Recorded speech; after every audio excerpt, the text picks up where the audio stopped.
This is One-on-One.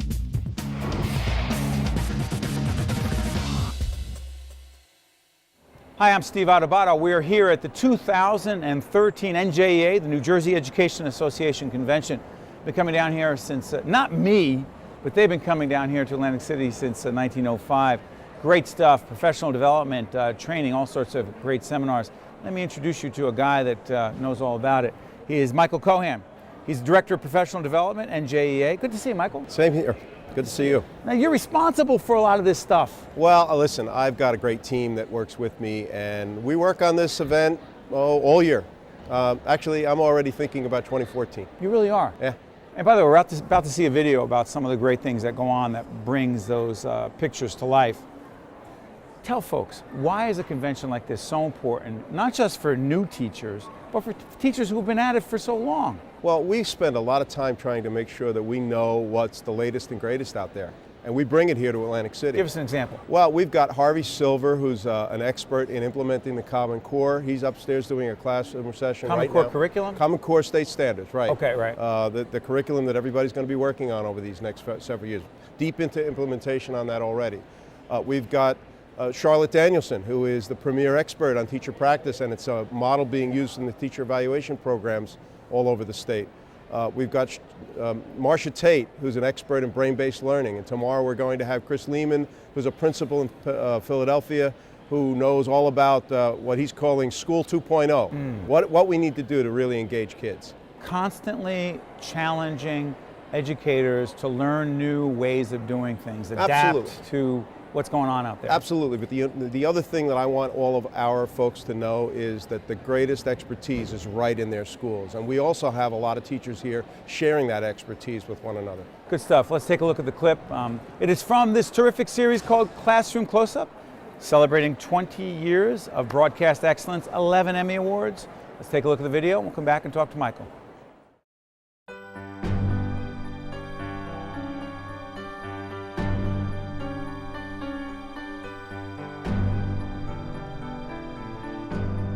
The NJEA convention actually fills a niche in terms of the professional development needs of our members because they're able to seek out unique content knowledge, the kinds of opportunities that a school district might not be able to provide to them, but we can here because we've got programs for math and language arts and science and health and physical education and music, foreign language.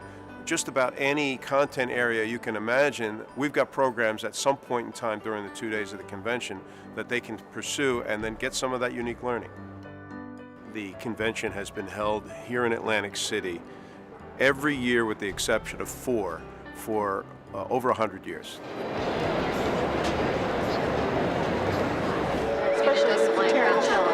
I have been coming to the convention for years. I'd say this is probably my 10th straight year of attending the convention. Being on the convention floor and going to the workshops has offered ideas that you can take right back to your classroom and apply the very next day. Can you import those video clips off the CD-ROM rather than a Laserdisc? Prezi is a presentation tool that is online. It's an alternative to PowerPoint and Keynote. There's a big kind of a buzzword out there now called infographics, which is basically information, but more in the form of a graphic or a poster. I think it's really about teaching responsible use of technology because it's exploding and we're moving towards that direction. Here on the main floor, teachers and educational support professionals have a great opportunity to meet with more than 700 vendors and exhibitors. I enjoyed seeing all of the different ways that you can teach your students, like from the traveling museum to the brain game show. Team 2, what do you got? Columbia is back! I cannot tell you what I fed my kids for dinner last night, but I can tell you with great detail all about Mrs. Naughton, my 4th grade teacher. You know, those people changed my life, and I take the things that they taught me today, and they influence the work that I do.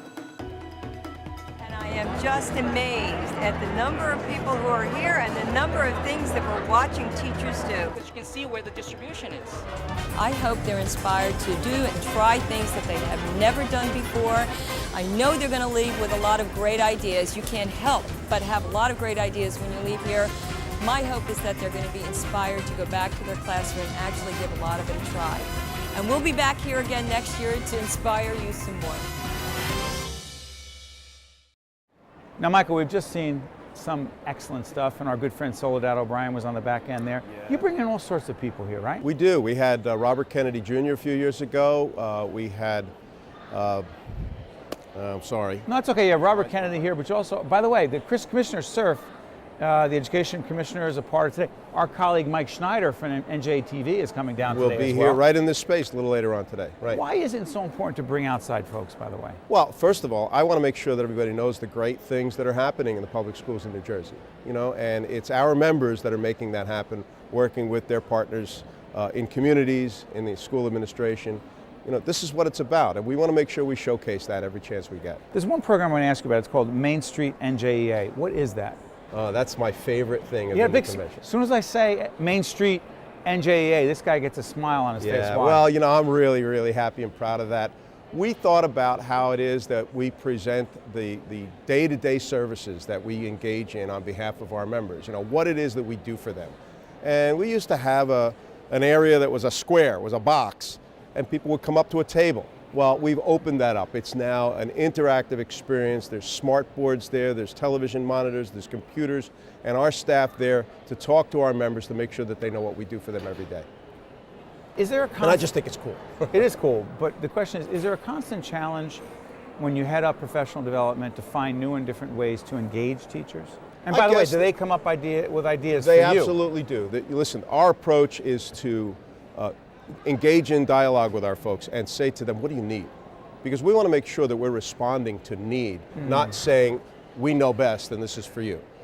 This is what we're going to do for you. We want to make sure that we are out there providing support. That's our important responsibility. Now, of course, we also try to provide leadership, and we challenge them to think about some of the new things that we're aware of that they may not yet be aware of. Before I let you out of here, you got into education when and why?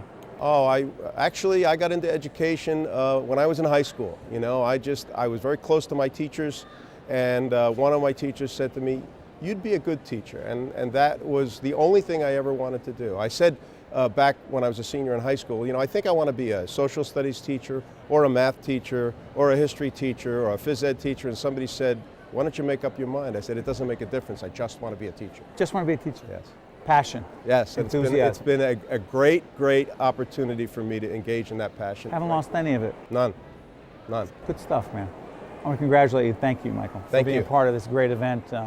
It's been going on since, actually, I'm 1853. Wrong. Yeah, get that right. 1853 was in?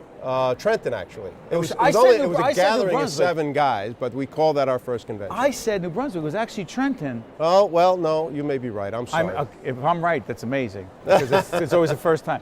But that happened in 1853, but then you moved to Atlantic City in 1905. Correct. And every year except for 4 years. Right. There was a short break during World War II and some other hiccups here. I tell you, it's a great tradition, important work that goes on, and you and your team are already thinking about next year. Thanks so much. We look forward to being right here, doing our part to be a part of this great event. Thanks, Michael. And we'll welcome you back. You got it. Great stuff. Thank you. Steve Adubato here in AC with the NJEA. Be right back right after this.